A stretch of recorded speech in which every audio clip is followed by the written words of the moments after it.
So glad to have you along once again. We are joined as always by Greg Engert, beer director for the Neighborhood Restaurant Group, which includes such places as Where We Are, Church Key upstairs, Birch and Barley downstairs. Greg, a James Beard Award nominee. I'm waving the flag for the Nationals a little bit this Saturday, or this week I should say. What's on tap this week? So for this week, I thought we'd stick with some fall seasonal beers, but one that stands out. You know, we're getting ready just about a week from today. We're going to be doing our first Snallygaster event, the giant beer festival down at Yards Park. 150 beers now. So we 150. We up to about 50. 100. So yeah. So it's bonus. A surprise. And it's going to be an amazing thing. It starts at 1 p.m. on October 13th. And so one of the things that I did with Snallygaster this year, and the reason why there's so many beers, is I wanted to feature the autumn seasonals, like the Oktoberfest and the Harvest Ales, the pumpkin ales, and this is a pumpkin ale as well. But I also wanted to make sure we had just great beers from all over the place. We have great German styles and great just IPAs and barrel-aged beauties and just things that are rare and things like that. But at the same time, I think a lot of people poo-poo pumpkin ales because they think they all taste the same, like pumpkin pie in a glass, overly spiced and things like that. And so today, we're going to taste a pumpkin ale that truly doesn't taste like any other pumpkin ale out there. Okay. It's from Jolly Pumpkin, Artisan Ales in Dexter, Michigan. And this is an amazing place run by a guy named Ron Jeffries. And what's great about Ron is that he was doing this innovative barrel aging technique for all of his beers before it was cool. Nowadays, sour beers are all the rage. You can't keep them on shelves. They fly. As soon as you get them in on tap, they're gone. But he was doing it before there was really this kind of community asking for them. So kudos to Ron. He's truly a craftsman and an artisan.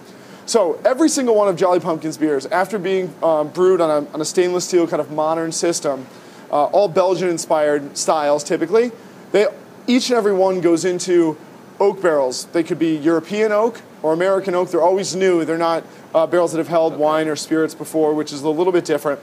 And then the beer is allowed to kind of secondarily ferment and mature at warmer temperatures. Sure, you're going to get some wood qualities. In European oak, you're going to get a lot of tannin. In American oak, you're going to get a lot of like toasty coconut and vanilla. But really what these oak barrels are doing is acting as a kind of an environment for microflora, positive bacteria like lactobacillus, semi-wild yeast strains like Brettanomyces to continue to ferment and consume sugar to craft and give us kind of new rustic flavors and often a bit of acidity. So the joke was for a long time is that Jolly Pumpkin said, we'll never make a pumpkin ale. And everybody despite their name, of course. Despite their name, right, exactly. And so eventually they decided to make La Parcella, like the patch, I guess.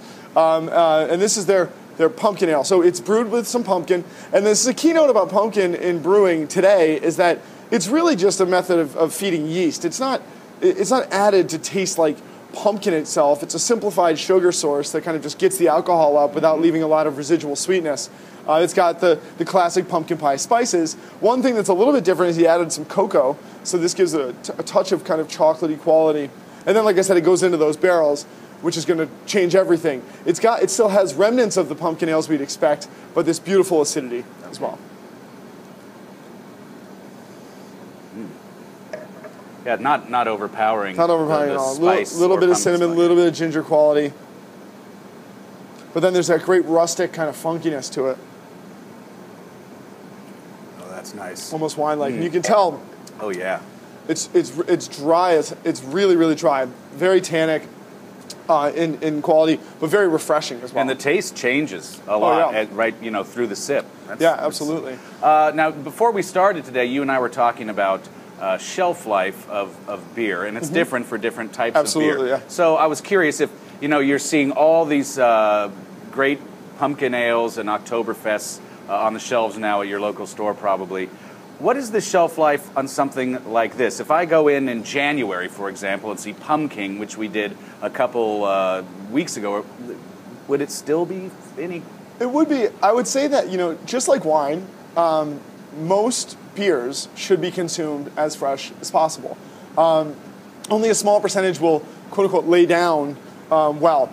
And so, the biggest two of all are the crisp, refreshing Pilsners and lagers. Those have to be fresh. And then if they're on draft, they're even fresher. No light, no air, anything's hit it, kept really cold. Same thing for hoppy beers, IPAs, pale ales. Right. Fresh is best. Absolutely, there's no denying that. And then seasonally, Oktoberfest, well, Oktoberfest are lagers. So they're light, they're crisp and refreshing. They've got malt character, but you want to get those fresh. And pumpkin ales too. Think about the aromatics, that spicy quality, like it or not, is what is the aim. So you want to get that fresh. That said, this is a very different pumpkin ale, and so unsurprisingly, it can be treated a little differently. Now, the first thing is that if you look at this beer, it's completely unfiltered, obviously unpasteurized as well. So this comes out of barrels and gets re-fermented in the bottles because it goes flat in the barrel. They bring it, they re-ferment it, then they load it into the bottle. So it's continuing to ferment within the bottle, and that's why this is naturally carbonated. It's kind of creamy. It's not too effervescent or soda waterish. And so that's a big thing, because what that tells us is those wild yeast bacteria are still in there, and the regular yeast is still in there. It's going to keep slowly fermenting. The other big thing, and that's going to keep creating CO2, which is going to keep air and oxygen out. So this is better for shelf life, because oxidation will ruin some of the flavors in more delicate beers. The other thing is, just like with a really, really dry and tart Riesling, acidity will give you a longer shelf life. It kind of drops the pH so that really nasty bacteria can't get out of hand if they happen to be nascently existing in the beer.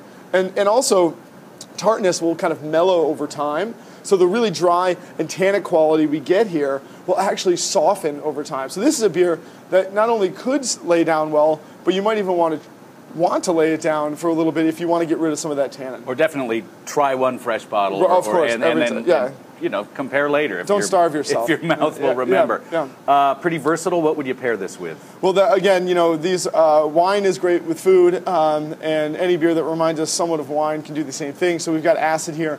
Acid's great to mellow. Salt, it's also great to kind of dig into things. So I'm thinking, we could get into things like pork tenderloin. You're kind of seasoning it with some spice. Got a little acid to lift it up. A little bit of fruit to dress the pork. You could even get into things like turkey, dark meat turkey as well as light, because it's got some heft to it.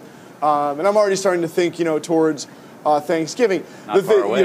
And as far as pumpkin ales go and food, a standard pumpkin ale, it's kind of stands on its own as dessert in a glass. Maybe you pair it with some dessert or something like that.